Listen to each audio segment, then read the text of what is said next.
Imaginons un instant tomber sur un vieux manuel intitulé Comment désamorcer une bombe. Ouais, un truc très technique, très froid. Exactement, le langage est clinique, direct, c'est une question de vie ou de mort à la seconde près. Mais bon, laissons passer quelques milliers d'années. D'accord. Et là, des historiens du futur déterrent ce manuel, ils le lisent et ils décrètent que c'est un long poème romantique sur la fragilité de l'existence. Ah oui, l'angoisse d'entendre le tic-tac de l'horloge, tout ça. Voilà, c'est ça. C'est un contresens total sur les véritables enjeux du texte, en fait. On passe d'un guide de survie d'urgence à une méditation sur le sens de la vie. Je suis toujours fascinée par ce genre de décalage. Et le plus tragique, c'est que toute cette société future commencerait à enseigner ce manuel de désamorçage dans des cours de poésie, en ignorant totalement que l'auteur essayait juste de ne pas exploser en plein vol. Mais c'est une image parfaite pour introduire notre plongée d'aujourd'hui. Parce que les sources sur lesquelles on se penche, elles s'attaquent précisément à ce type de malentendu. Mais à une échelle colossale. Absolument, à l'échelle des fondations de notre civilisation. On a entre les mains une analyse extrêmement détaillée, signée par un auteur nommé Métine, et il prend la plus vieille histoire du monde, l'épopée de Gilgamesh, et il la retourne complètement. Il la met vraiment à l'envers, oui. La mission de cette exploration, c'est vraiment de déconstruire un mythe énorme. Ce qu'on croit savoir sur Gilgamesh, mais aussi sur des figures incontournables comme Adam ou Jésus en tant que prototype, ça reposerait sur une gigantesque erreur d'interprétation moderne. Tout à fait. L'histoire dont il est question dans ces textes antiques, c'est pas du tout, et je dis bien pas du tout, une quête métaphysique. C'est pas de la philosophie. Non, c'est une question de survie pure, dure, viscérale face à une institution très précise de l'époque. Mais si vous permettez, il y a une précaution cruciale à prendre avant d'entrer dans le vif du sujet. Bien sûr, allez-y. La source de Méténalondi aborde des figures comme Adam et Jésus avec une lunette strictement anthropologique. C'est important de le préciser pour l'impartialité de notre analyse. D'accord, donc on ne parle pas de religion au sens moderne. Exactement. Ces textes sont regardés ici comme on regarderait des fossiles de la Mésopotamie ancienne, des prototypes rituels. On laisse totalement de côté la foi, les croyances religieuses ou la théologie. L'objectif, c'est d'ouvrir le capot des textes antiques pour voir comment on organisait la mécanique de la vie et de la mort. Le décor est planté, c'est très clair. Alors commençons par ce que l'analyse appelle la grande illusion de l'immortalité biologique. Oui, le fameux mythe. Parce que la version officielle qu'on nous apprend tous à l'école, c'est que Gilgamesh a peur de vieillir, son ami Enkidu meurt, il voit son premier cheveu blanc, il panique et hop, il part chercher le secret de la vie éternelle. C'est la version hollywoodienne, on va dire. Voilà. Or, l'auteur de notre source attaque frontalement cette idée. Il va même jusqu'à surnommer certains commentateurs modernes les Google Maticiels. Ah oui, c'est un terme délicieusement ironique, ça. N'est-ce pas? Ça désigne ceux qui font des recherches superficielles et qui plaquent nos angoisses modernes sur des textes antiques. Et c'est vraiment le cœur du problème. L'auteur, lui, il s'appuie sur une démarche philologique rigoureuse.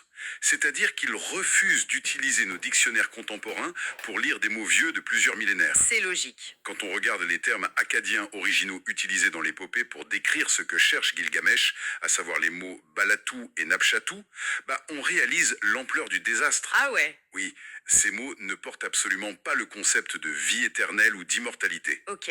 Décortiquons cela un instant.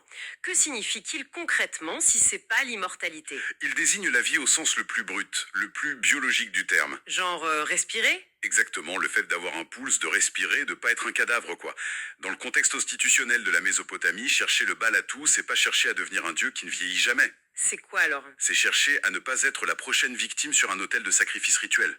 C'est la survie de base, face à un système qui tue. C'est vertigineux. C'est vraiment comme lire un manuel de survie intitulé Comment ne pas se faire dévorer par un ours et le traduire par Comment devenir un dieu immortel. C'est la métaphore parfaite, oui. La source montre bien à quel point l'esprit européen, avec toute sa tradition romantique, a embelli un instant de survie brutal. Gilgamesh ne fuit pas les rides, il fuit le couteau du prêtre. Et ça change toute la lecture de l'épopée. Mais ça soulève immédiatement une question énorme. Si Gilgamesh, qui est quand même un roi, un héros incroyablement puissant, s'il a peur d'être tué sur un autel, pourquoi risquait-il d'être sacrifié en premier lieu? Qui dicte ces règles sanguinaires? Eh bien, pour comprendre l'origine de cette menace, l'analyse nous plonge dans la fracture géopolitique et sociale de la Mésopotamie. Il y a un choc fondamental entre deux visions du monde qui cohabitent et qui s'affrontent. Les fameux deux systèmes. Voilà, d'un côté la ligne sumérienne, de l'autre la ligne akkadienne. Et attention, c'est pas un concept abstrait genre le bien contre le mal ou le yin et le yang, hein. Ce sont des choses très concrètes. Très concrètes, ce sont des modèles économiques et vitaux qui dictent la façon de gérer la chair et le sang. Et c'est là que ça devient vraiment intéressant, parce que la source détaille comment le quotidien de ces peuples a façonné leur rapport à la mort. Précisément, regardons un peu le système sumérien. Ce sont fondamentalement des sédentaires, des agriculteurs. Leur monde est lié à la terre, à l'eau douce des canaux d'irrigation, au vivant. Logique pour faire pousser des choses. Oui. Quand on est agriculteur, on a besoin de bras pour moissonner. Le système est donc orienté vers la préservation de la vie, le maintien de l'énergie humaine. Et la ligne acadienne, en face? À l'opposé, la ligne akkadienne est liée au ciel. Ce sont, à l'origine, des chasseurs et des bergers nomades. Leur quotidien, c'est la gestion des troupeaux, la protection contre les prédateurs, et donc la mise à mort pour se nourrir. Une dynamique complètement différente? Totalement.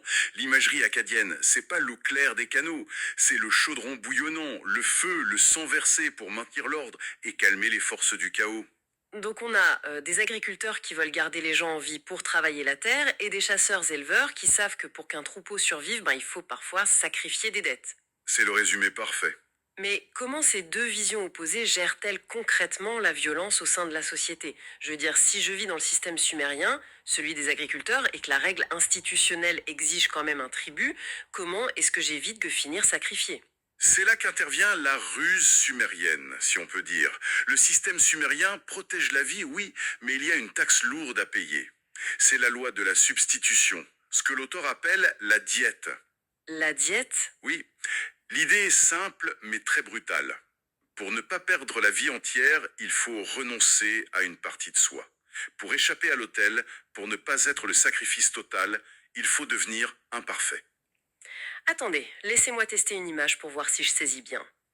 C'est un peu comme le fonctionnement de la massue avec le fameux pizzo. C'est-à-dire, On se fait casser un doigt ou on paye une rançon pour prouver sa soumission et en échange, on nous laisse garder notre commerce et rester en vie. Sauf qu'ici, dans le système sumérien, la monnaie d'échange, c'est la chair de son propre corps. c'est une image frappante. Mais la mécanique de l'extorsion est très similaire, à une différence majeure près, bien sûr. Laquelle? La mafia agit pour l'enrichissement de quelques-uns, alors que ce système sumérien agit, selon ses croyances, pour maintenir l'équilibre cosmologique de toute la société. La mutilation est salvatrice. Salvatrice, c'est le mot. La source mentionne des pratiques très claires. Offrir un œil, une oreille, un doigt, ou même des mutilations génitales comme la castration ou la circoncision. Donner une partie de soi, c'est s'acheter un passeport pour continuer à respirer. Mais c'est terrifiant. Et c'est là que l'analyse fait intervenir la figure de Dumuzi, ce dieu sumérien de la végétation. Exactement. Il survit parce qu'il trouve des remplaçants pour aller aux enfers à sa place. Mais ce qui est fou, c'est que la source ne s'arrête pas au dieu obscur babylonien. Elle applique cette mécanique sumérienne à la figure d'Adam dans la Genèse. Le premier homme. Oui. En quoi Adam, au milieu de son jardin d'Éden, est-il lié à cette logique d'extorsion corporelle et de mafia sumérienne? Le lien se trouve dans la matière même dont il est fait. Adam est créé de la poussière, de la glaise. Ah, la terre. Voilà, ce qui le rattache immédiatement à la terre, l'élément sumérien par excellence. Mais la clé philologique de l'analyse, ce qui est fascinant ici, ça repose sur le terme hébreu nefesh, aya. Qu'on traduit généralement par âme vivante, non? C'est la traduction habituelle, un peu poétique, oui. Or, l'auteur nous dit que dans cette mécanique archaïque, le nefesh, c'est pas une âme éthérée. C'est simplement un corps qui a un pouls. Un organisme contraint qui a survécu au système rituel. Donc Adam, c'est pas un être de lumière immortel et parfait, c'est juste un gars qui a échappé au couteau? C'est l'essence même de l'argument. Adam paye le tribut. Le récit biblique parle d'une côte returée, puis plus tard d'organes génitaux qu'il faut cacher, qu'il faut couvrir par honte. La fameuse feuille de vigne? Oui. Et selon l'auteur, cette honte, c'est une relecture beaucoup plus tardive d'un marquage rituel. Couvrir ou imputer, c'est la marque de l'être qui a payé sa diète. Adam est maintenu en vie, mais il est limité. Il est rendu volontairement imparfait. Waouh! Donc si je pousse cette logique jusqu'au bout, dans ce monde antique sumérien, avoir un corps sans défaut, être totalement symétrique, parfait et entier, c'était en fait la chose la plus dangereuse qui puisse vous arriver? Absolument. La perfection, c'est le signal d'alarme absolu. C'est une cible sur le dos. C'est ça. Si vous êtes parfait et intact, ça signifie que vous n'avez pas payé votre tribut au système rituel. Vous êtes la victime idéale. La perfection n'était pas du tout un idéal de beauté sur papier glacé, c'était le critère de sélection pour l'abattoir rituel. Ça donne des frissons. Et ce qui nous amène inévitablement à l'autre face de la médaille, le système akkadien où cette perfection devient littéralement fatale. Le système des chasseurs, le chaudron, le sang, le ciel. Si les Sumériens sauvent la vie en mutilant, que font les Akkadiens avec la perfection, hein? La ligne akkadienne, elle ne cherche pas à préserver la vie de l'individu par des paiements partiels. Au contraire, pour elle, l'ordre et la hiérarchie de l'univers ne peuvent exister qu'à travers la destruction totale de l'être parfait. La destruction totale. L'auteur utilise le célèbre poème épique babylonien, l'Enuma Elish, pour illustrer cela de façon très frappante. Alors, pour ceux qui n'ont pas relu leur mythologie babylonienne récemment, que raconte ce texte concrètement? C'est le mythe de la création, où le dieu Marduk affronte la déesse primordiale Tiamat.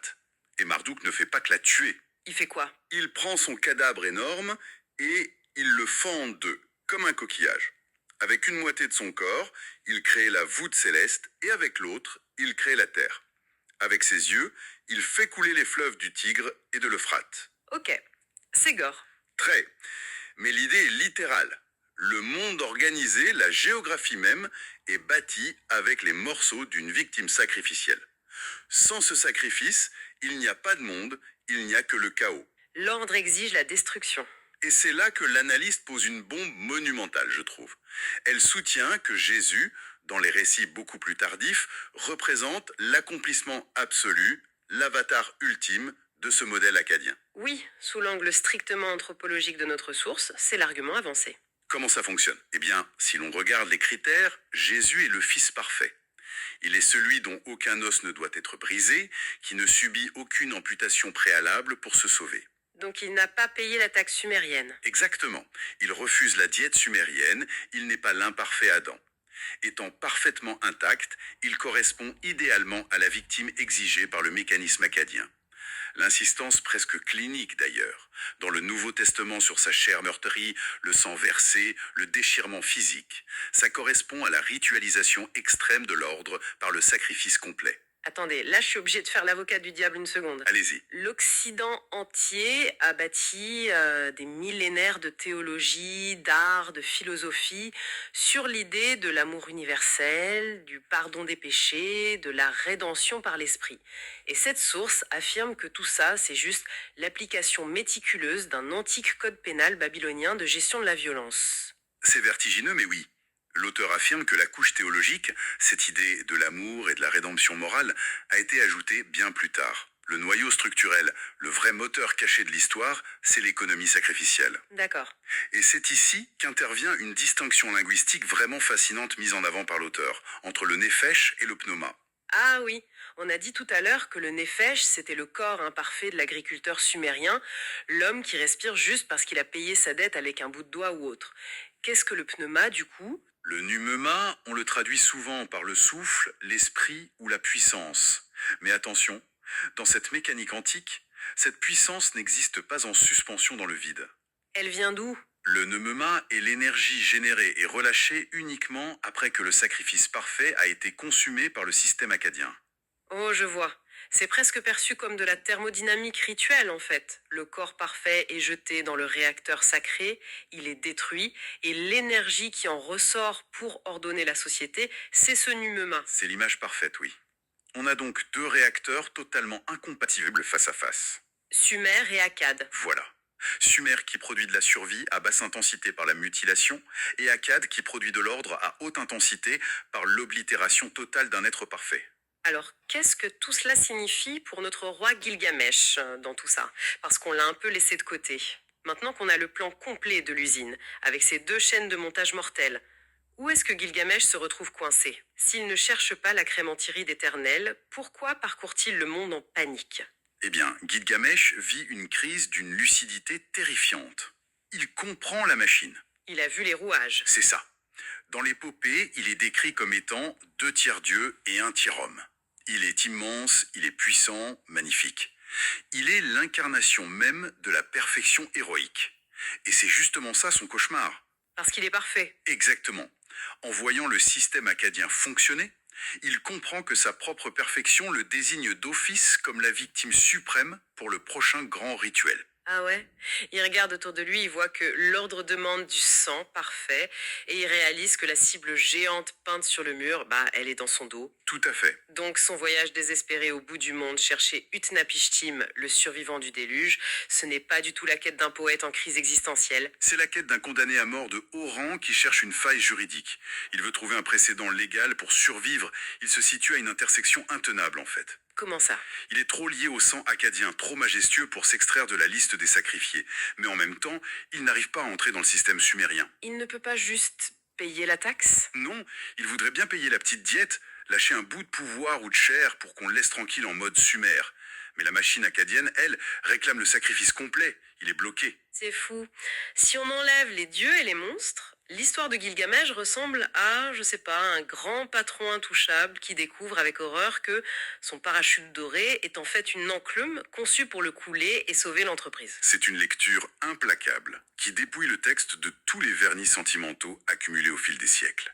Si l'on relie cela à une perspective plus large, la thèse de Métine tire une conclusion fracassante sur la nature de la religion elle-même dans ces temps primordiaux. C'est-à-dire, La religion n'a rien à voir avec l'introspection, la morale personnelle ou l'élévation spirituelle. c'était juste le code de la route, le manuel de droit pénal et de taxation du sang. C'était l'administration des corps, un outil institutionnel glacé conçu pour gérer la violence humaine, pour désigner qui doit être amputé pour continuer à moissonner, et qui doit périr pour que la terre ne s'effondre pas dans le chaos. C'est pragmatique à l'extrême. C'est pour cela que l'auteur termine son analyse sur un avertissement très sévère adressé à certains cercles académiques. Il cite des chercheurs comme Kaji Demersi en les accusant de faire fausse route complètement. Pourquoi? Parce que continuer de lire ces épopées à travers le prisme de la théologie moderne ou de la psychanalyse, c'est se rendre aveugle aux dynamiques viscérales de survie qui motivaient réellement l'écriture de ces textes. C'est l'erreur des fameux Google Matich-Schiller, poussé à son paroxysme, en aseptisant le passé, en transformant la terreur d'être égorgé sur un autel en une jolie mélancolie sur la fragilité de la vie humaine. On perd le code source de notre histoire, en fait. On remplace la réalité cruelle d'une époque par un miroir très confortable de nos propres obsessions modernes. Eh bien, pour résumer, le séisme que cette analyse vient de provoquer dans nos certitudes, l'immortalité biologique, c'est un mirage. Gilgamesh voulait simplement échapper à l'abattoir rituel, mais sa perfection le condamnait. C'est ça. Le prototype d'Adam, lui, représente le survivant par défaut, celui qui a accepté l'imperfection, le corps limité de la terre pour échapper au couteau sumérien, et la figure de Jésus est lue comme le couronnement de la mécanique akkadienne, le sacrifice parfait qui génère le nouvel ordre avec ce fameux pneuma. Un résumé parfait des thèses de l'auteur. Merci Sam. Il y a une réflexion redoutable à garder en tête après cette plongée dans les textes antiques pour tous ceux qui nous écoutent. Si depuis des centaines d'années, notre civilisation a confondu l'instinct animal de survie face à un sacrifice sanglant avec une majestueuse quête philosophique d'immortalité, pardon, je reformule, avec une quête poétique, combien d'autres textes, combien d'autres fondations sur lesquelles nos sociétés reposent sommes-nous en train de lire totalement à l'envers? C'est une excellente question. Simplement parce que depuis le confort de notre modernité, nous avons complètement oublié le goût et la signification physique de la terreur face au rituel. Voilà qui donne vraiment envie de regarder sa propre bibliothèque avec une bonne dose de méfiance. Je suis bien d'accord. Notre exploration de ces profondeurs s'arrête ici pour aujourd'hui, mais la remise en question ne fait que commencer. Bonne réflexion à vous tous et à la prochaine pour repenser ce que l'on croyait savoir.